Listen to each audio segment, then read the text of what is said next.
మీరు మరోలా అనుకోకపోతే ఇలాంటి పరిస్థితిలో ఉన్న మీ చెయ్యి అందుకొని మీతో కలిసి నడవాలనుకుంటున్నాను. ఐ లవ్ యూ మీనాక్షి గారు. I love you so much.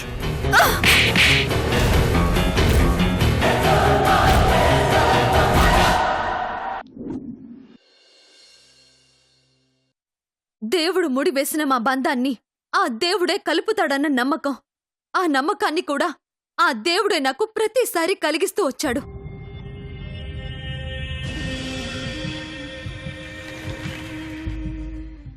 మా బంధం అంత తేలిగ్గా తెగిపోయేది అయితే ఏ క్షణమైతే ఆయన తాళిని తెంచారో ఆ క్షణమే తెగిపోవాలి. కాని నా నీడను కూడా ద్వేషించే ఆయన మనసులో నా మీద ఇష్టం మొదలైంది. నేను లేకపోతే బ్రతకలేనన్నంత ప్రేమ పెరిగింది. ఇది చాలదా? ఈ సాక్ష్యం చాలదా?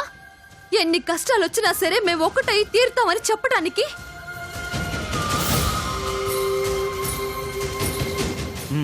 ఓకే, నమ్మకం ఉండడంలో తప్పు లేదు. కానీ మన ప్రతి నమ్మకం నిజం అవ్వాలని రూలేం లేదుగా. ఇక్కడ ప్రాబ్లం క్రిష్ కాదు, వాళ్ళ పెద్దమ్మ. ఆవిడ మారకపోతే, అసలు ఒప్పుకోకపోతే అప్పుడేంటి పరిస్థితి? శాశ్వతంగా విడిపోవటం తప్ప కలిసిపోయే ఛాన్సే లేదు కదా. మరి అప్పుడేం చేస్తారు? ఉండిపోతాను. ఎప్పటికైనా సరే మేం కలిసి బతుకుతాం అనే నమ్మకంతో ఎదురు చూస్తూ ఉండిపోతాను.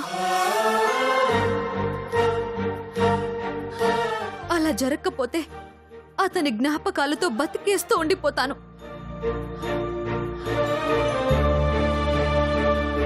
ఈ జీవితానికి క్రిష్ భార్యగానే ఉండిపోతాను, క్రిష్ భార్యగానే చనిపోతాను. అంతే తప్ప నా మనసులో మరొకరి మీద ప్రేమ పుట్టదు. ఈ జీవితంలో మరొకరికి అవకాశం ఉండదు.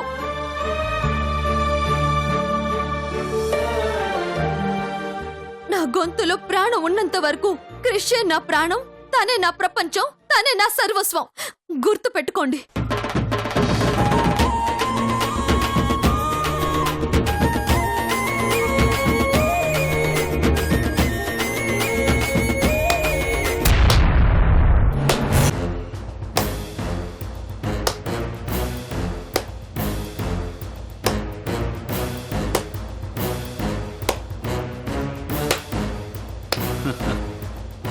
సూపర్ అండి, రియల్లీ సూపర్.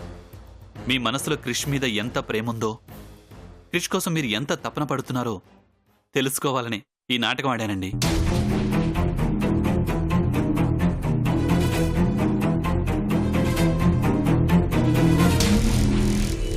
ఏం మాట్లాడుతున్నారు? నాటకం ఏంటి? అవునండి, మీ విషయంలో క్రిష్ చేసిన తప్పుల్ని మీరు క్షమిస్తారో లేదోనని, అతని ప్రేమని అంగీకరిస్తారో లేదోనని అతను చాలా భయపడిపోతున్నాడు.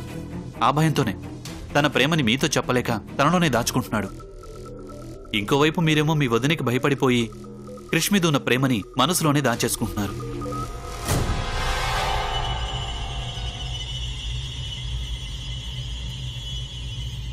నిన్న రెస్టారెంట్లో గమనించాను, మీ మనసులు మాట్లాడుకున్నాయే తప్ప మనుషులు మాట్లాడుకోలేదు. కారణం ఆ భయంతోనే.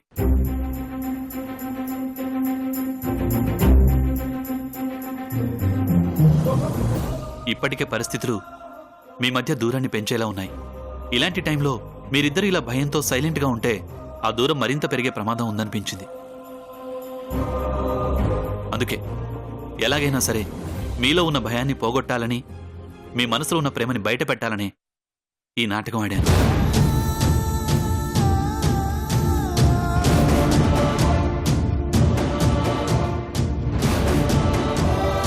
చూడండి మీనాక్షి గారు, మీలాంటి నిజమైన ప్రేమ ఓడిపోకూడదు. మీలాంటి మంచి మనుషులు బాధపడకూడదు. అందుకే ఫస్ట్ మీ ఇద్దరు మాట్లాడుకోండి.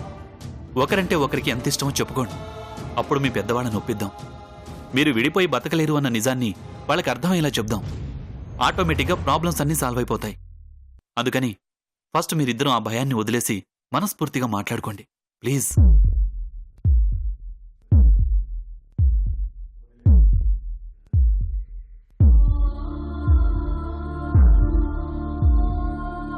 మీనాక్షి గారు, నాకెంతో ఇష్టమైన మా అమ్మ మీద ఒట్టేసి చెప్తున్నాను, ఇందాక నేను మాట్లాడిన ప్రతి మాట నాటకంలో భాగమే.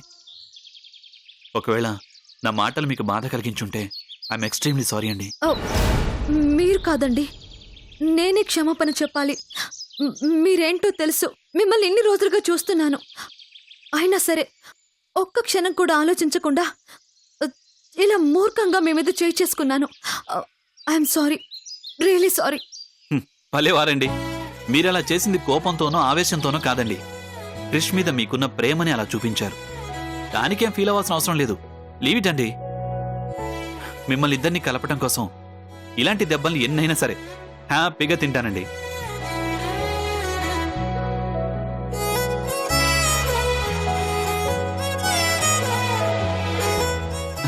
అయినా ఈ విషయం గురించి ఆలోచించడం మానేసి మీరిద్దరు మనసు విప్పి మాట్లాడుకోవడం గురించి ఆలోచించండి. ఓకేనా? థ్యాంక్ యూ అభయ్ గారు, thank you so much. All the best. మీ ప్రేమ త్వరలోనే సక్సెస్ అవ్వాలని ఆ దేవుణ్ణి మనస్ఫూర్తిగా కోరుకుంటున్నాను. Best of luck. Thank you.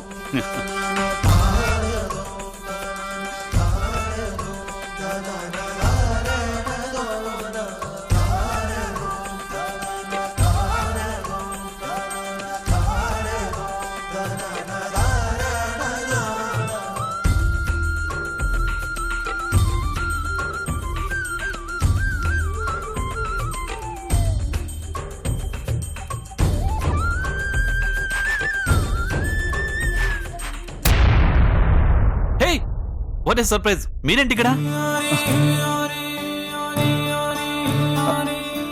Sorry Abhi, I'm really sorry. Hey, what is this? ఏంటిది చిన్నపిల్లల? నా కోపం చాలా ఎక్కువ బాస్. ప్రతి చిన్న విషయానికి సీరియస్గా రియాక్ట్ అయిపోవడం తప్ప కొంచెం కూడా ఆలోచించడం తెలియదు. అందుకే చాలా విషయాల్లో నిన్ను అపార్థం చేసుకున్నాను. చాలాసార్లు నా మాటలతో నిన్ను చాలా చాలా హర్ట్ చేశాను. అంతెందుకు బాస్, లెక్కలేనన్నిసార్లు తిట్టుకున్నాను కూడా. ఇక మొన్న నువ్వు ఆ ఛాలెంజ్ తర్వాత అయితే దొరికితే చంపేద్దామని ఫిక్స్ అయిపోయాను తెలుసా. బాబోయ్, దొరకలేదు కాబట్టి సరిపోయింది. లేకపోతే ఈ పాటికి చంపేసి ఉండేవాళ్లే. Sorry boss. మీ మంచితనాన్ని, నన్ను మీనాక్షిని కలపడం కోసం మీరు పడుతున్న తపన్ని అర్థం చేసుకోకుండా మిమ్మల్ని తిట్టి చాలా బాధ పెట్టాను. I'm really sorry. బ్రో, నాకు కావాల్సింది మీ సారీలో థ్యాంక్స్లో కాదు, మీరిద్దరూ కలిసి హ్యాపీగా ఉండడం. అందుకోసం ఏం చేయడానికైనా, ఆఖరికి ప్రాణాలు ఇవ్వడానికైనా వెనకాడను. Thank you Abhi, thank you so much. చూడు బ్రో, అర్జెంట్గా మీ ప్రేమని ఒక ట్రాక్లో పెట్టాలి. అందుకోసం మీరిద్దరూ మనసు విప్పి మాట్లాడుకోవడానికి ఇమ్మీడియట్గా ఒక మీటింగ్ స్పాట్ని అరేంజ్ చేస్తాను.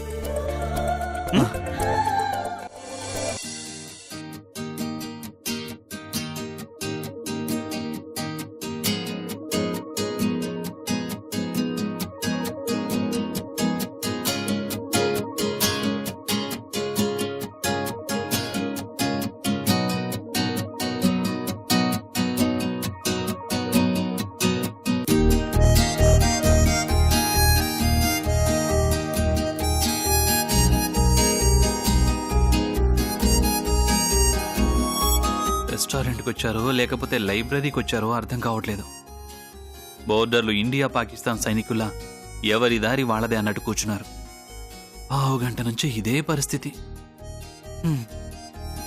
సినిమా ఎప్పుడేస్తారా అని గేటు బయట మొక్కజొన్న పొత్తురోడు వెయిట్ చేసినట్టు మీరు ఎప్పుడు మాట్లాడుకుంటారా అని వెయిట్ చేస్తున్నాను. త్వరగా మాట్లాడుకుని పుణ్యం కట్టుకోండి బాబు, ప్లీజ్.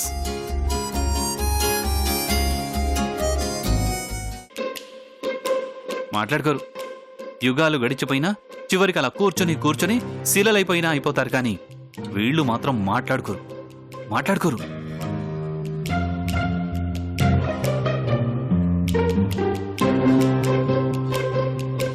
అభి గారు, చెప్పండి మీనాక్షి గారు. ఏంటండి ఇది? ఏదో మాట్లాడాలని పిలిచారు, మరి ఏం మాట్లాడకుండా మౌనంగా ఉంటారేంటి? అబ్బబ్బబ్బబ్బా, ఈ తొక్కలో మీటింగ్లేంటో నాకు అర్థం కావట్లేదని పోకిరి సినిమాలో మహేష్ బాబు చెప్పినట్టు భలే ఫోర్స్గా చెప్పారండి. కానీ ఈ డైలాగ్ని డైరెక్ట్గా ఆయనతో చెప్తే బాగుండేది.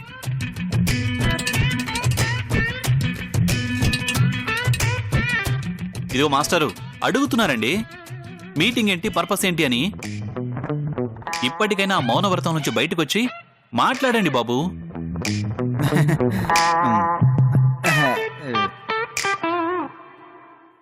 బ్రో, ఏదో మౌనవ్రతం పోటీలో ఉన్నట్టు ఏంటి బ్రో అది?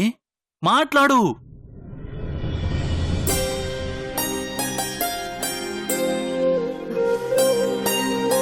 సరే ఆలోచించుకోండి, నేను ఇప్పుడే వస్తాను.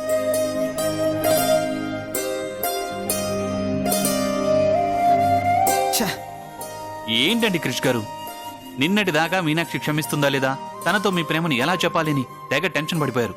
పైగా మీ ప్రేమని చెప్పి మీనాక్షిని ఇంటికి తీసుకురమ్మని మీ పెద్దమ్మ గారు కూడా చెప్పారు కదా. మరి ఇంత మంచి అవకాశం వెతుక్కుంటూ వస్తే చెప్పకుండా మౌనంగా ఉంటారేంటండి? చెప్తానండి. తనతో ఎప్పుడెప్పుడు ఐ లవ్ యూ చెప్పాలని ఎదురు చూస్తున్న వాడిని. చెప్పకుండా ఎలా ఉంటాను? ఖచ్చితంగా చెప్తాను.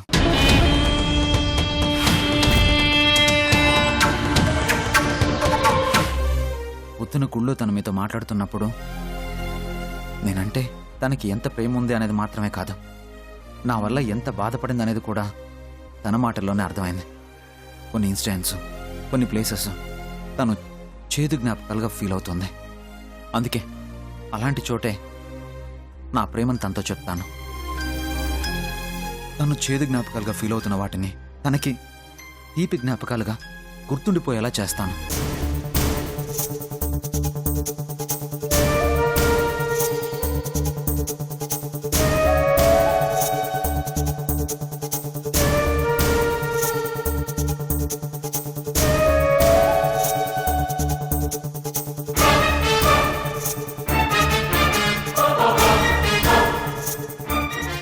ఏంటి బలరాం ఇది? మీనాక్షిని తీసుకురావడానికి మీ పెద్ద మొప్పుకుందా? మళ్ళీ వీళ్ళిద్దరూ కలిసిపోయారా? ఈ సడన్ షాక్ ఏంటి స్వామి? అమ్మో, ఈ ఎదవకి చచ్చినా చెప్పకూడదు. నాకు కూడా అది పిచ్చ షాకింగ్గా ఉంది భద్రా. ఈ మధ్య రెగ్యులర్గా ఇంట్లోనే ఉన్నాను. మరి నాకు తెలియకుండా ఇదంతా ఎప్పుడు జరిగిందో అర్థమై చావట్లేదు. చా, ఎప్పుడు జరిగి ఉంటుంది?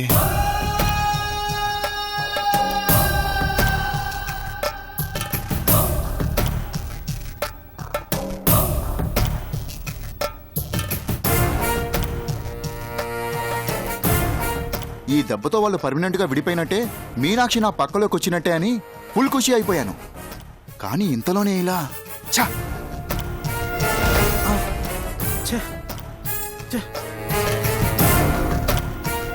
ఏం చేయాలో అర్థం కావట్లేదు భద్రా. ఎలా విడగొట్టాలో అసలు అర్థం కావట్లేదు.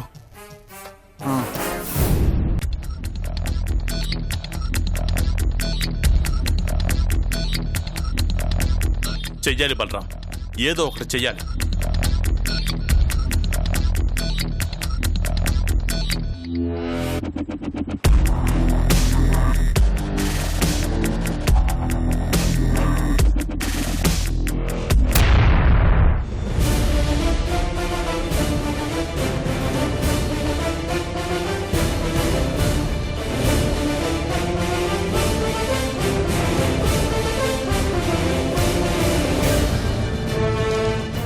దొంగ దొంగ నా ఫోన్ పట్టుకుపోతున్నాడు. దొంగ పట్టుకోండి, పట్టుకోండి, దొంగ దొంగ దొంగను పట్టుకోండి, దొంగ దొంగ దొంగ పట్టుకోండి, పట్టుకోండి. నా ఫోను రేయ్! భద్రా భద్రా భద్రా భద్రా, అరవకు. వాళ్ళు చూస్తారంటే గుర్తుపట్టేస్తారు. నన్ను నీ పక్కన చూస్తే నా పని కూడా అవుట్.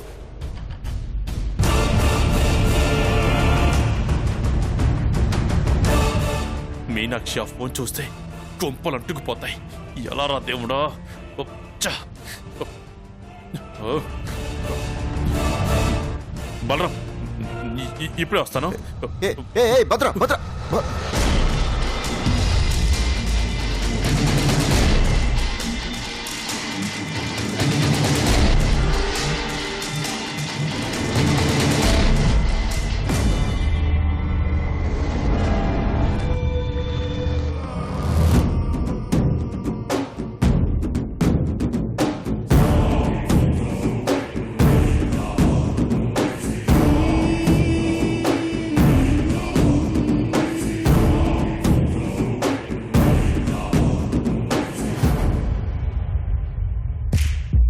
Shit!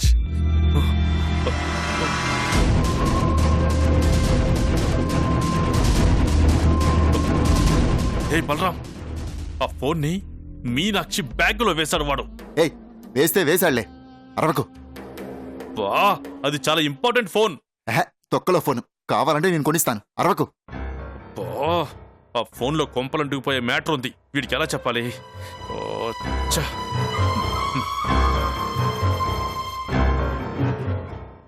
ఏంటి ఆలోచించుకున్నారా?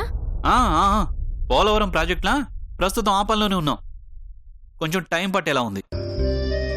సరేనండి, లేట్ అయితే మా వదిన కోప్పడుతుంది. నేను బయలుదేరుతాను, మీరు ఆలోచించుకుంటూనే ఉండండి.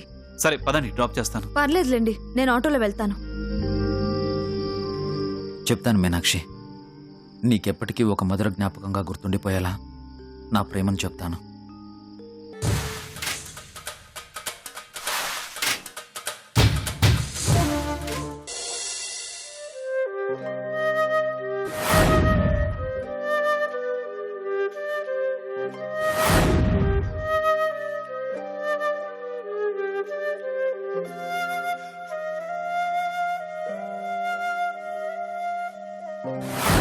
ఏదో మౌనవ్రతం పోటీలో ఉన్నట్టు ఏంటి బ్రో అది?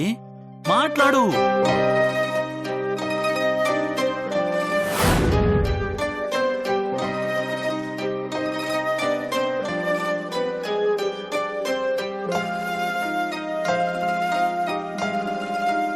మీతో మాట్లాడకుండా ఉండటం అన్నది ఎంత కష్టంగా ఉందో నాకు మాత్రమే తెలుసండి. మీతో చాలా చాలా మాట్లాడాలని ఎంత ఆరాటంగా ఉన్నా సరే, వదినకిచ్చిన మాట కోసం ఆ ఇష్టాన్ని ఆరాటాన్ని చంపుకుంటున్నాను.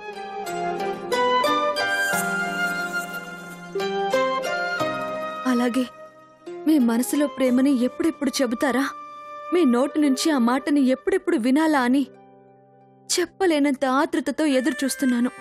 కానీ మీరెందుకు మౌనంగా ఉంటున్నారో అర్థం కావడం లేదు. ఆ రోజు రెస్టారెంట్లో మాట్లాడలేదన్న కోపమో లేక ఇంకేదైనా కారణమో తెలియదు గాని మీరు చెప్పే క్షణం కోసం ఇంకా ఇంకా ఎదురు చూస్తూ ఉండటం అన్నది మాత్రం నా వల్ల కావట్లేదండి, నా వల్ల కావట్లేదు. అన్నిటికీ మించి ఈ దూరం ఒక నరకంలా అనిపిస్తోందండి. ఈ దూరం ఎప్పటికి దగ్గరవుతుందో లేకపోతే ఎప్పటికీ ఇలాగే ఎడబాటుగా మిగిలిపోతుందేమోనని చాలా భయంగా ఉంది.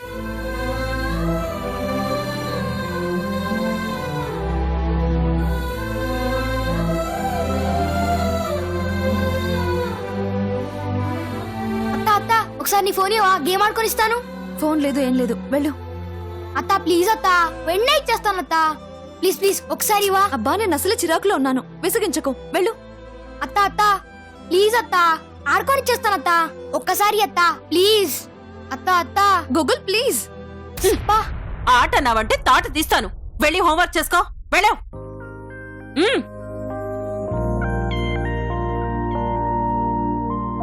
ఈ పెద్దోళ్ళు ఉన్నారే, పిల్లల్ని ఎప్పటికీ అర్థం చేసుకోరు. చదువుకో చదువుకో అనడం తప్ప ఆడుకో ఆడుకో అని ఎవ్వరు అన్నారు. నేను పెద్దయ్యాక ప్రైమ్ మినిస్టర్ అయ్యి ఈ చదువులు ఎత్తేసి ఓన్లీ ఆటలే పెట్టాలి. తెలుసు, నీ చిరాక్కి కారణమేంటో తెలుసు. అయ్యగారు మీ దగ్గరికి వచ్చుంటారు, అంతేగా?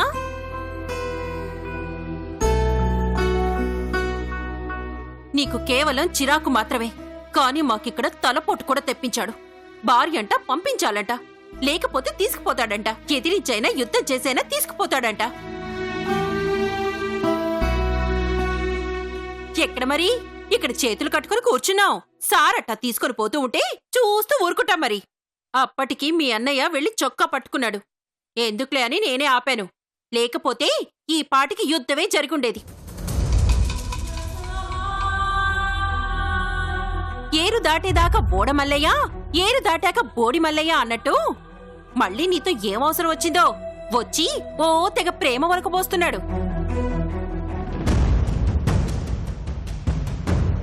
అయినా ఇంతకు ముందులా కాళ్లు పట్టుకోగానే కన్నీళ్లు పెట్టుకోగానే కరిగిపోవడానికి ఇప్పుడున్నది పాత మీనాక్షి అనుకుంటున్నాడేమో. నా మాట దాటి గడప కూడా దాటదని తెలీదనుకుంటాను బిడ్డకి.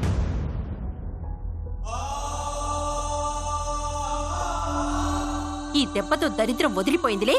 ఇక నుంచైనా నీ జీవితం సంతోషంగా ఉండేలా తీర్చిదిద్దుదాం అనుకున్నాను. కాని మళ్ళీ ఇలా వెంటపడి చిరాకులు తల్లొప్పులు తెప్పిస్తాడా? సిగ్గు లేకపోతే సరి. అవునొదినా, చిరాగ్గానే ఉంటుంది. చెప్పాలనుకున్న విషయాన్ని చెప్పకుండా మౌనంగా ఉంటే ఎదుటి వాళ్ళకది చిరాకేగా. చెప్పాలనుకున్న విషయమా? నువ్వా అతనా? ఎవరి గురించి నువ్వు మాట్లాడేది? ఎవరి గురించైతే ఏముందిలే వదినా. ఒకవేళ ఏదైనా ఉన్నా అది జరుగుతుందా? లేదు కదా.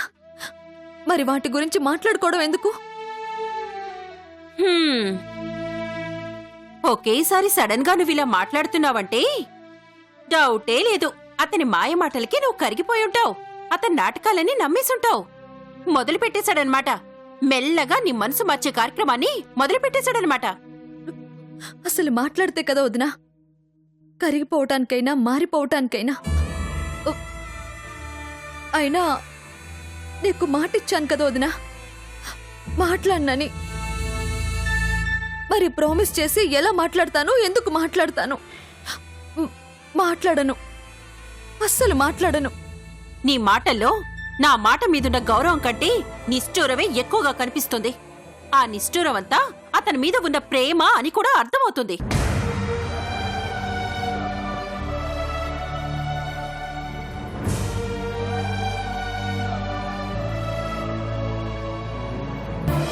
మో క్రిష్, స్వర్ణ, ఏమిటి నాన్నా? ఏయ్. అరే మీనాక్షి నన్ను ఎంతగా ప్రేమిస్తుందో అర్థమైపోయింది. బాబాయ్ ప్రాణం పోయినా సరే నా మీద ప్రేమ పోదు అని చెప్పింది. నేను ద్వేషించినా సరే తను నన్ను ప్రేమిస్తూనే ఉంటుందట.